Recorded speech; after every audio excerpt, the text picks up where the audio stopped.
Hey, I'm Marlon and this is Marlon's Movies, and oh boy does this year start out on a high note.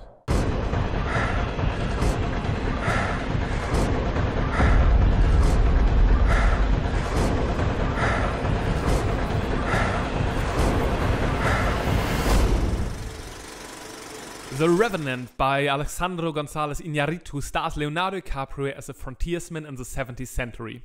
After being attacked by a tribe of natives, he and his companions have to make their long way home and endure the dangers of nature, savages and fellow men.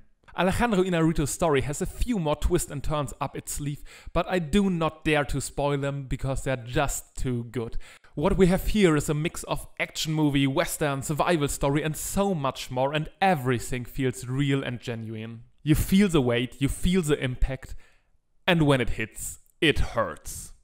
Leonardo DiCaprio and Tom Hardy are just an on-screen powerhouse that keeps you going and going and going throughout the whole movie, and the supporting cast does not disappoint either. But one of the true stars of Revenant is cinematographer Emanuel Lubezki. My god, this movie looks gorgeous and might be one of the finest things you have seen on the big screen for a long time.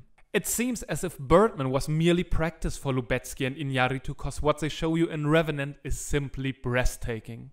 Not only do they pull off the trick to use mainly available light for almost every scene, but the way they shoot and stage it is an impressive display of artistic merit. They elevate the Birdman one take to a whole new level.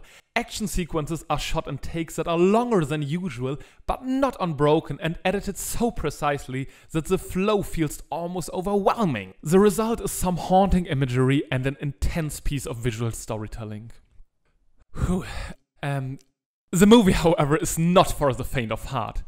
Underneath its beauty, it's grim and graphic, and it does not shy away from showing you things that you really do not want to see again.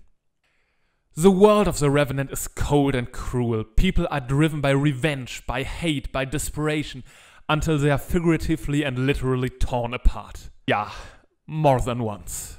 There are only a few complaints when it comes to this movie, and one of them might be that the CGI does tend to look a little fakish every now and then.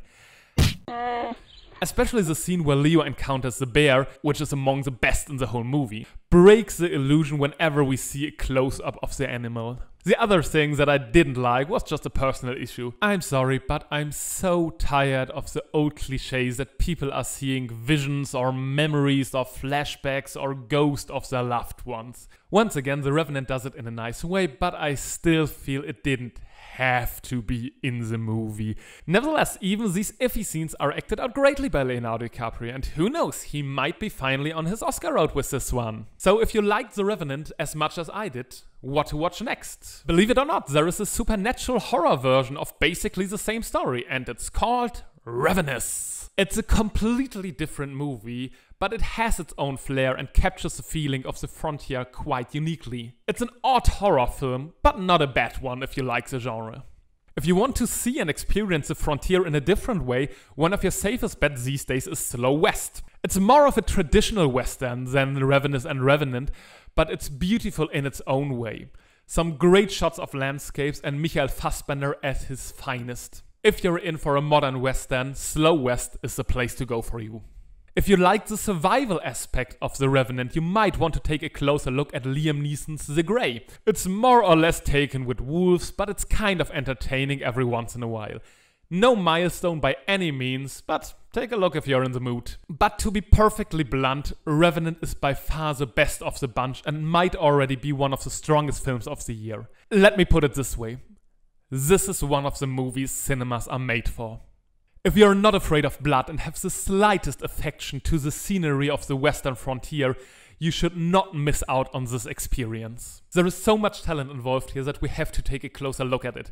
So for the next few episodes, we're gonna watch one Leonardo DiCaprio movie, one Tom Hardy movie, and one Alejandro Iñárritu movie. We start with a movie starring Tom Hardy and a car, and it's so not Mad Max.